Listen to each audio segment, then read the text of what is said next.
Hey, how's everybody doing? Right on. Welcome to this episode of Rock Talk with Rick. Hanging on the King of the Attic studio, like always. Tonight I'm hanging out with a true rock guy, Mr. Daryl Gray. Thank you very much. Thank you. It's about time, Daryl. Like, we've been at this, we've been playing this game for months now. Yeah, one not thing your or another's fault. come up. Yeah.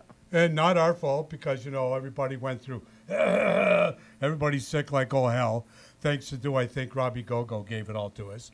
Right? We're still why am I not surprised? I tell him all the time, Robbie, you dirty, Okay, I think he gave it to everybody.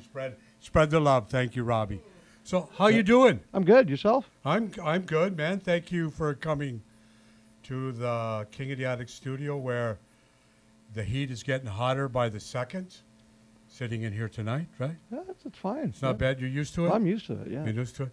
So, everybody knows you play with Helix. You've been a bass player for how long now in Helix? Oh, well, this is... There's a question, eh? Now he's got to think.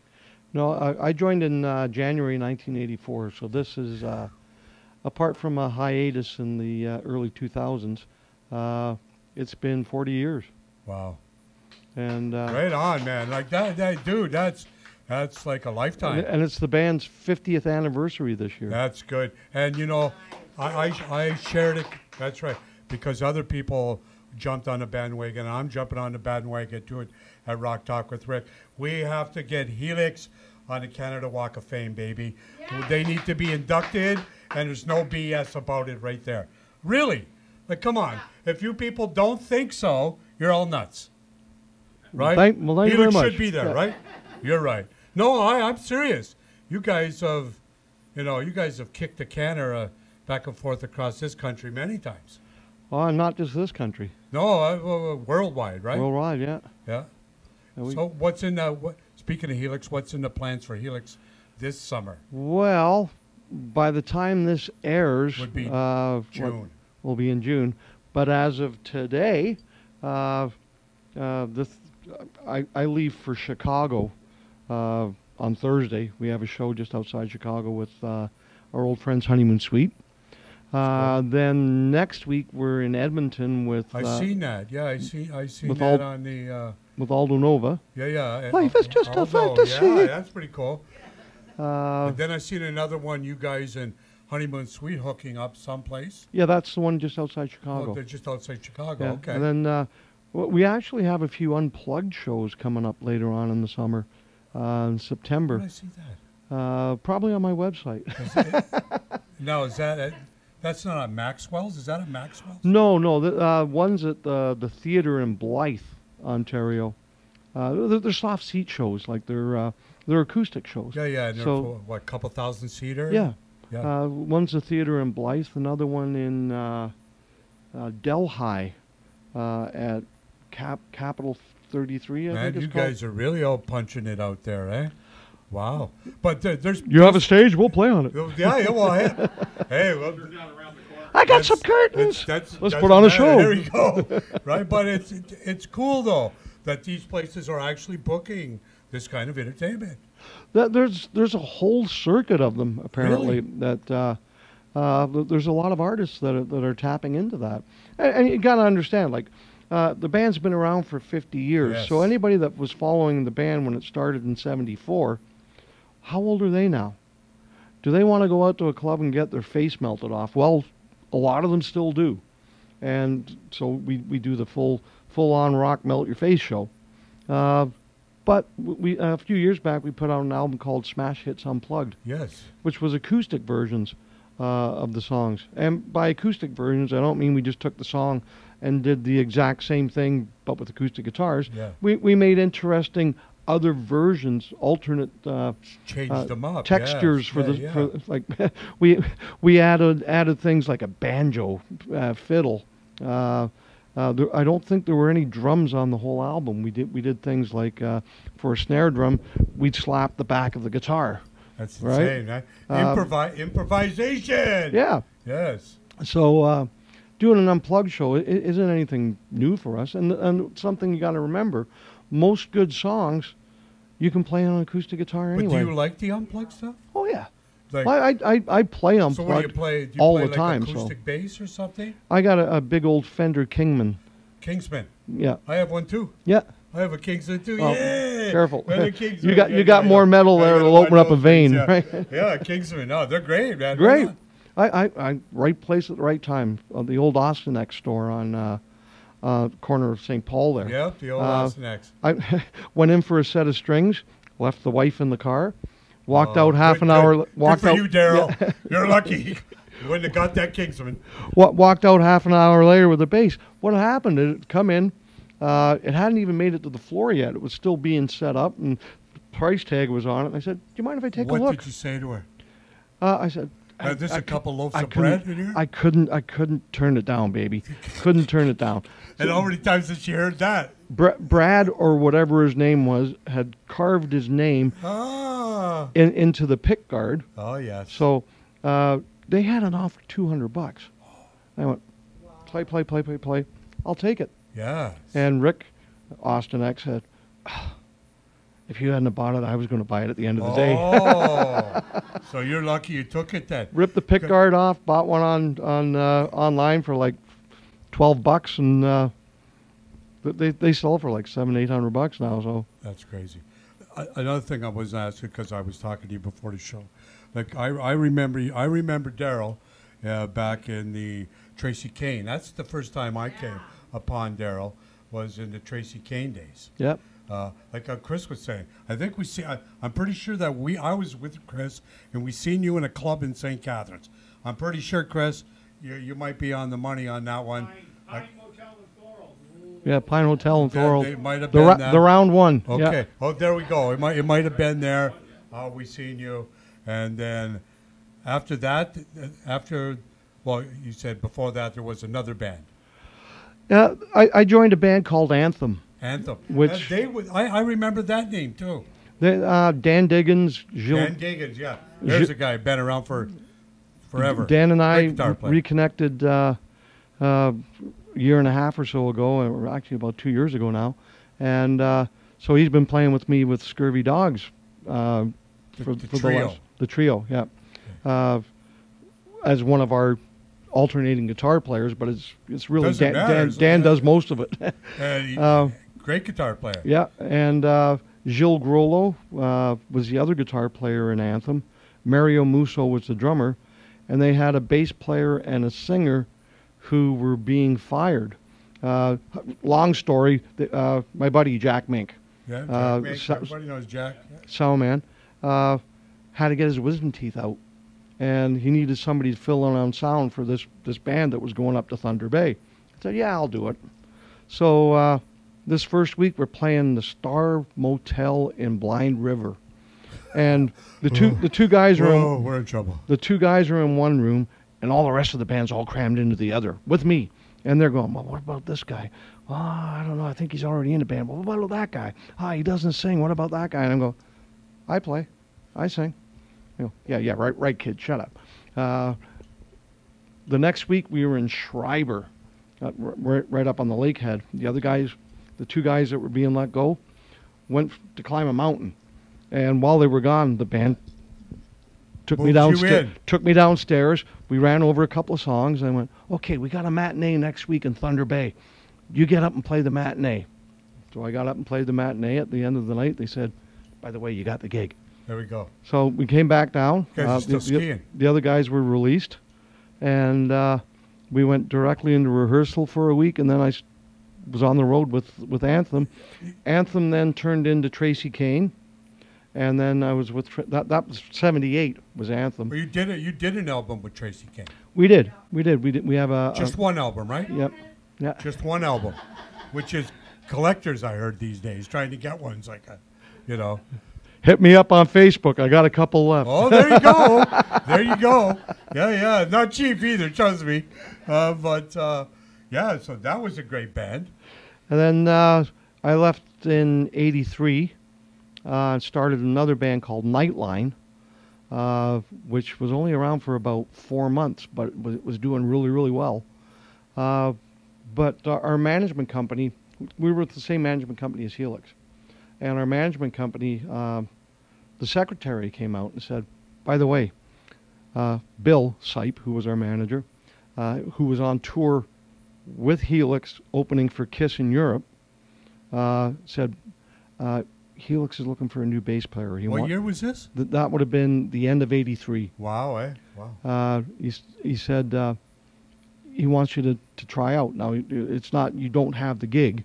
You got to audition just like everybody else, and you got to earn it on your own merits. And I went, okay, I'll give it a shot. And luckily I got the gig. And so I joined. And then 40 years later, you're still there. My first show, I had finished on with Nightline on Saturday night at the Queen's Hotel in Seaforth. About 300 people. On Tuesday, we opened for Heart in Gary, Indiana, to 10,000 people. So that's like insane, man. Went on stage and went, oh. What was it like that? Oh yeah, it was like that the first time you walked out there. But obviously you did a sound check, right? Or you didn't give you one. We had our bus had broken down on the way out of Kitchener, so we ended up having to fly. So we get to Chicago, flag down a limo, and there's like 5 guys in the band, our manager, 2 road crew, and all our guitars, like our main guitars, crammed into this limo. Right, there's bodies everywhere, man. And we get to Gary, Indiana, and the good folks on Heart went, "Oh, you don't have any spares? Okay, tell you what, here, use this one, tune it to whatever you need. Use that one, use this one." So they loaned us spares for the night. We used our main acts. Yeah. Our bus shows up the next day with all of our gear. Yeah. And onward. But yeah, it was. So you were under duress for one. Under duress. Don't have my own gear. Yeah. So guess what? Now I'm really feeling the heat. But it was like as soon as the song started, you guys just went for it. Fuck it, let's just go. Yeah. Well, the other guys had just gotten back from being on tour with Kiss, so they were used to duress. they got because they were out with them, man. Come here, boys. We need to have a little chat. Yeah. Do you want to be known as your own band or a Little Kiss? What? Well, because we'd get the audience going. Yeah. How you doing? We'd rile them up. I right? can understand, man. And the band was doing really well opening for Kiss. And the thing is, every night they'd have less and less stage room. Right? They'd move our gear a little bit more forward until you're almost off the front of the stage. That's crazy, does it? Hey. That's why he's a billionaire and we're not. That's right. Yeah. Probably, yeah. Gene, we need some money. Send it to Rock Talk with Rick. Because I know you do because you're a busy guy. You got the Helix thing with. I know you don't play much in the winter, but you play a lot in the summer with Helix. Yeah. A tour Europe. You guys doing a European tour this year? Last year we were in Hamburg. We flew to Hamburg for the weekend. And played a festival there. Just a great time. Then on the way back, our flight got delayed leaving Hamburg. We get into Dublin, and our connecting flight's not there. We had to stay overnight. Bummer, eh? Bummer. Not for Daryl, not a bummer. So I'm Irish, right? So yeah, that's exactly it. That's what you mean. We have to stay? Okay, I'm already making plans for the rest. Okay, so we're going to go here, and we're going to go there, and we're going to go here. Now, the cab will be here to pick us up at like 5 o'clock. And Daryl's got it all already, man. And we're stuck here. Yeah. Right? No, that's cool. Like this summer, any European, anything going on outside this country this summer with Helix? Nothing so far. Nothing so far? Yep.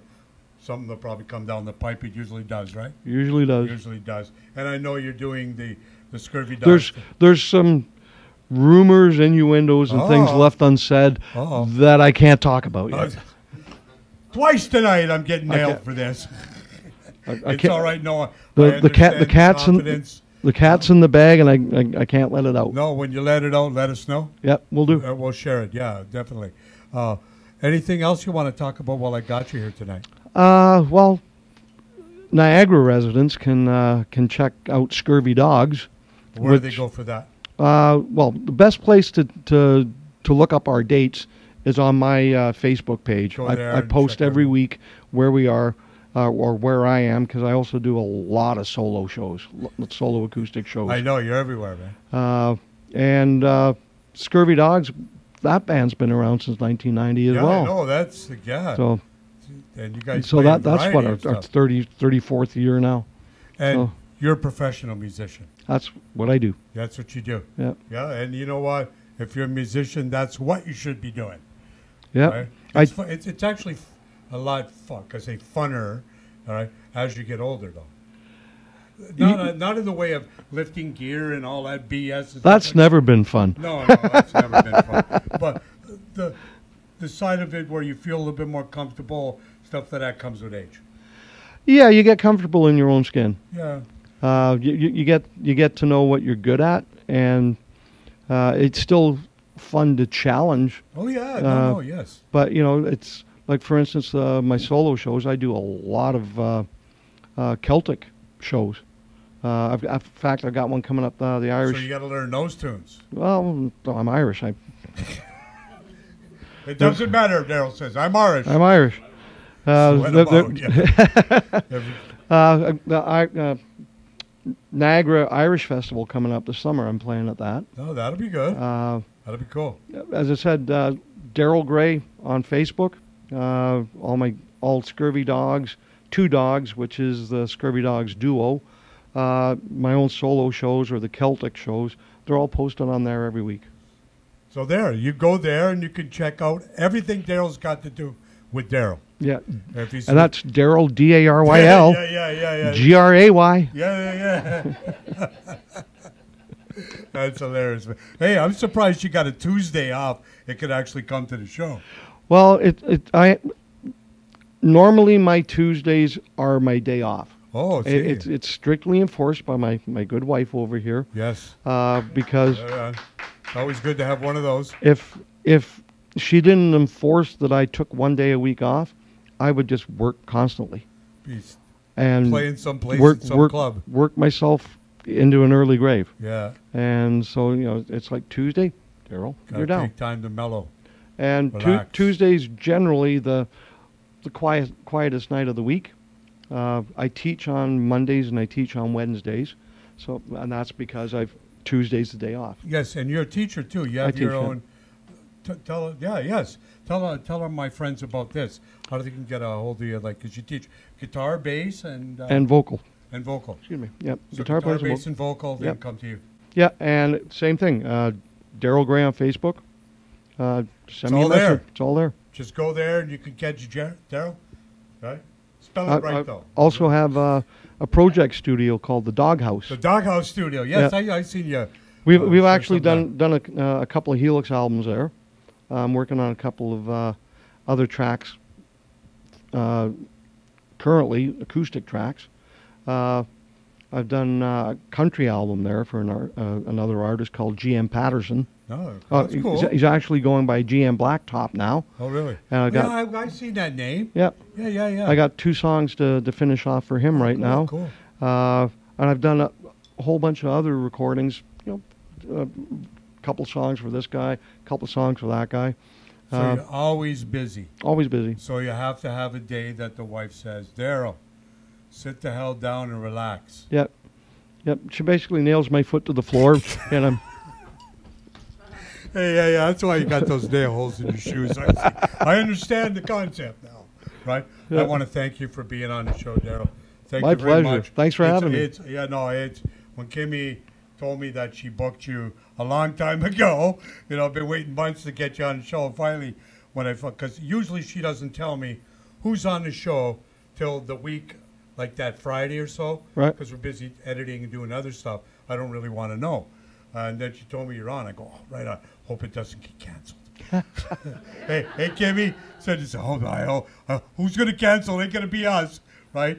Then she says, no, Daryl says he's coming. I said, good. Right on. This should be good. Anyway, thank you. Thank you. And we'll see you down the road. So you'll catch this interview down the road. And if you see Daryl out this summer, he'll be everywhere because he's out with everybody. The Scurvy Dogs duo, Daryl Gray by himself, and if you're lucky, Helix. Right? There you go. Someplace in this great country. See ya. Anyway, good night. Say good night, Daryl. Good night, everybody.